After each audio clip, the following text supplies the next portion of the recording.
You are standing in a stone workshop somewhere in the mountains of 9th century China, grinding three unremarkable ingredients together with a pestle: sulfur, saltpeter, charcoal. You are not a soldier, not a blacksmith, not a general planning a war. You are an alchemist, and your actual job today is brewing the elixir of eternal life for an emperor who was terrified of dying. Your hand slips, a spark catches. The powder in front of you erupts into a fireball so violent, it singes your eyebrows, blows a hole in the workshop wall, and leaves the whole room smelling like rotten eggs and scorched wood. Congratulations, you just failed to invent immortality. And by accident, you invented one of the deadliest technologies human beings have ever built. So how does a search for eternal life end a few centuries later, with a soldier able to kill a total stranger from 300 yards away without ever touching them? That's the question. Let's go find the answer. Here's the part almost nobody expects. Gunpowder wasn't designed, it was stumbled into. Tang dynasty alchemists spent generations mixing minerals and metals looking for a formula that would stop the body from aging. Because Chinese emperors kept dying young from mercury-laced immortality potions, and nobody had quite figured out that the mercury was the actual problem. Historians studying imperial death records have long suspected that several Tang emperors poisoned themselves slowly for years, chasing longevity through court alchemists who kept promising results slowly for years. Somewhere around 850 CE, a Taoist text called the Zheni Wan Miao Dao Yaolu was compiled, and it includes something remarkable for the birth certificate of the deadliest invention in history: a warning label. It tells alchemists not to mix sulfur, realgar, and saltpeter with honey because the resulting substance could catch fire, burn your hands, burn your face, and burn down the building you're standing in. Sit with that for a second. The oldest known written reference to gunpowder on Earth is not a weapon design, it's a hazard notice, written by people who were trying to help you live longer, not die faster. But once you know a mixture can violently combust, someone, somewhere, is eventually going to ask what else it can do. It took Chinese engineers roughly 2 centuries to answer that question properly. In 1044 CE, Song dynasty scholar officials Zhang Gongliang and Ding Du presented a sprawling military encyclopedia to the emperor called the Wozhing Zong Yao, the complete essentials for the military classics. Buried inside its pages, alongside chapters on troop formations, siege engines, and border geography, are the oldest written gunpowder formulas ever recorded for actual warfare, not accidents. 3 separate recipes with specific ratios of saltpeter, sulfur, and charcoal, blended with things like resin, tung oil, and even arsenic, built for incendiary bombs, poison smoke, and fire arrows. Fire had already been a weapon for centuries. Armies had thrown flaming pots and shot-burning arrows since antiquity. What changed here is that gunpowder turned fire into a formula, something repeatable, something you could write down, teach a garrison, and scale. And a formula you can scale is a formula somebody will eventually strap to a stick.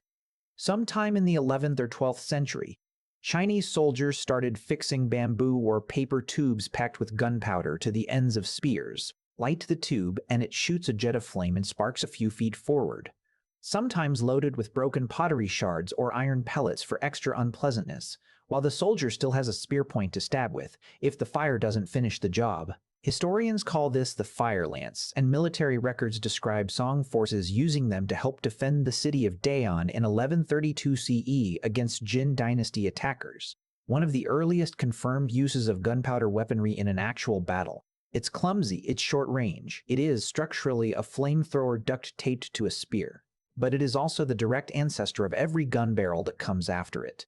Because for the very first time, a tube is containing an explosion and aiming it in one direction on purpose. Here's where it gets genuinely interesting, though, because a fire lance still isn't a gun.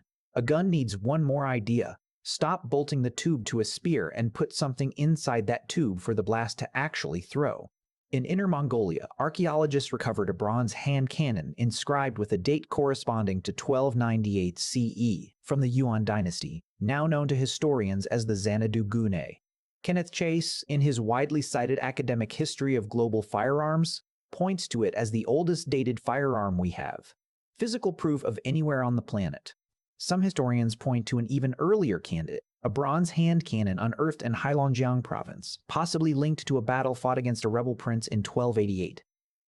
though its dating rests on circumstantial evidence rather than an inscription, which is why the Xanadu gun keeps its title. Either way, the design is the same leap. A solid cast tube built to hold a powder charge and a projectile, engineered to launch that projectile straight out the front using contained pressure rather than just venting flames sideways like the old fire lances. That, mechanically, is a gun. Not a spear with a party trick bolted on. An actual functioning gun, roughly 6 centuries before the machine gun. Now, guns don't stay in one place, especially not in the 13th century.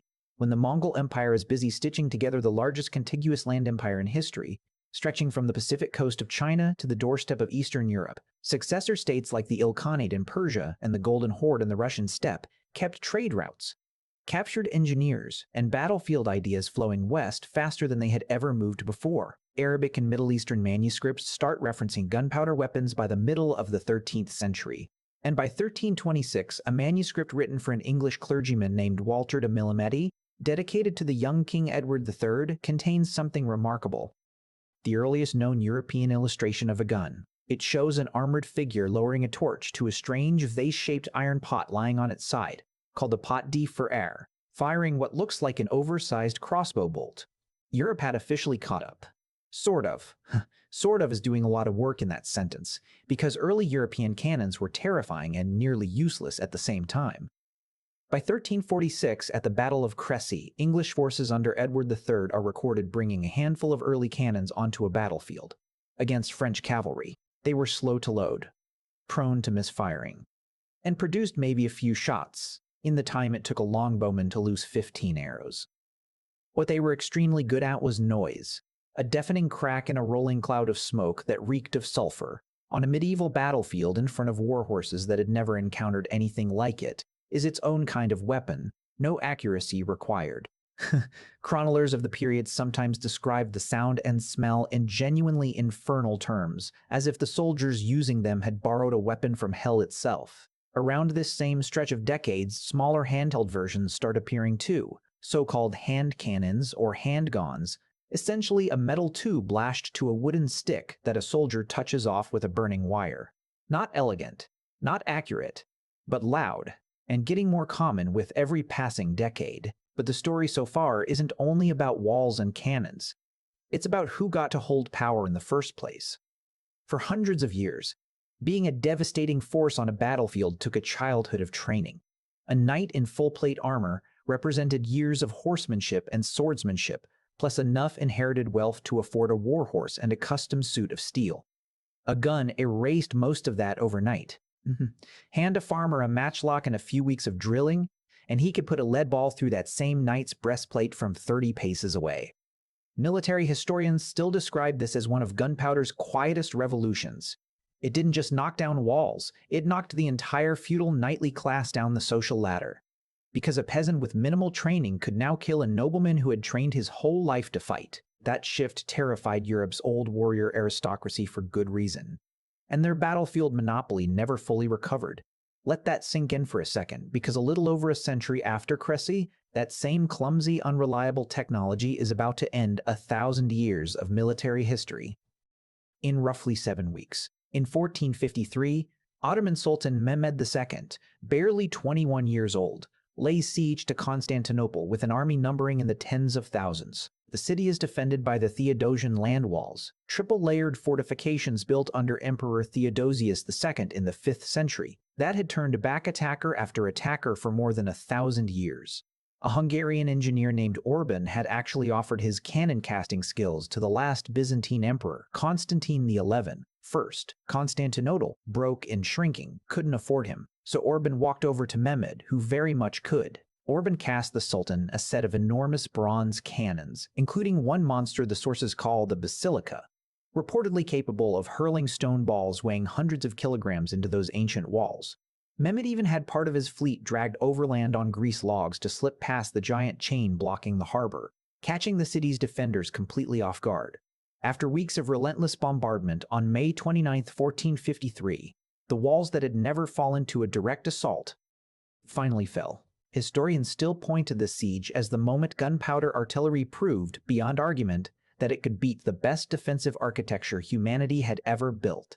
And many textbooks use that single date to mark the symbolic end of the medieval world. The age of the impenetrable castle was over, and it was over because of the great grandchild of an alchemist's kitchen accident.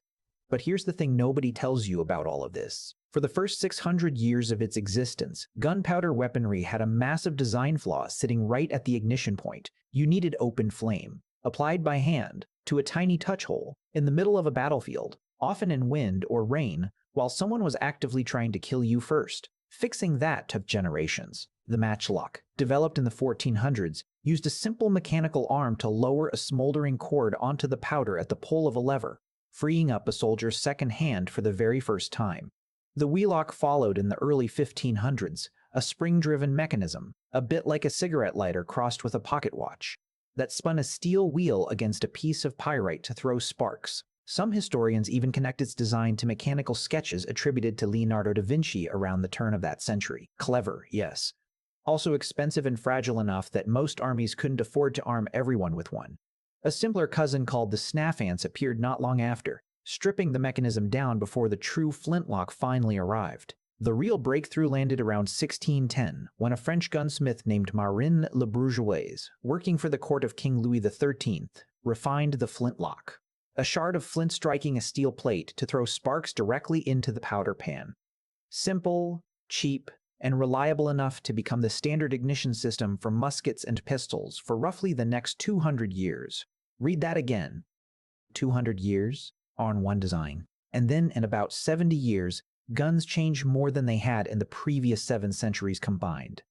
In 1807, a Scottish clergyman named Alexander Forsyth patented the percussion cap, a tiny charge or shock-sensitive chemical that ignites the instant it's struck, finally making firearms dependable in the rain. In 1836, Samuel Colt patented a practical revolving cylinder, letting one shooter fire 6 rounds before reloading instead of 1. In 1849, French Army officer Claude-Étienne Migny designed a conical bullet with a hollow base that expanded to grip the grooves of a rifled barrel when fired, turning muskets into genuinely accurate long-range weapons almost overnight. A design that would go on to inflict horrifying casualty numbers barely a decade later in the American Civil War. In 1862, American inventor Richard Gatling patented a hand-cranked gun with multiple rotating barrels, capable of firing hundreds of rounds a minute as long as somebody kept turning the crank. A genuine leap in volume of fire, but still fundamentally a machine that needed a human arm to power it. That last piece fell into place in 1884, when an engineer named Hiram Maxim unveiled a gun that used the recoil energy of each shot to automatically eject the spent casing, load the next round, and fire again on its own, for as long as the trigger stayed pulled and the ammunition belt kept feeding. No crank, no hand power, just the gun feeding itself. The Maxim gun didn't just end battles faster, it rewrote what a battle even was. And 3 decades later, it would help turn the trenches of the First World War into the deadliest killing ground Europe had ever seen. So go back to that mountain workshop, centuries before any of this. You, the alchemist, grinding sulfur and saltpeter and charcoal by candlelight, chasing a formula for eternal life, with no idea that you are standing at the very beginning of a 1,000-year chain reaction. You never got your elixir. Nobody in the history of that search ever has. But the smoking, singed mistake you left behind on that workbench traveled from a monk's warning label, into a military encyclopedia, onto the end of a spear, into a cast bronze tube, across an empire, through a 7-week siege that ended the age of the castle, through the hands of clergymen and gunsmiths refining how to strike a single reliable spark, and eventually into a machine that could fire itself faster than any human hand ever could. The most consequential invention on this entire timeline wasn't designed by a general, a king, or a weapons engineer.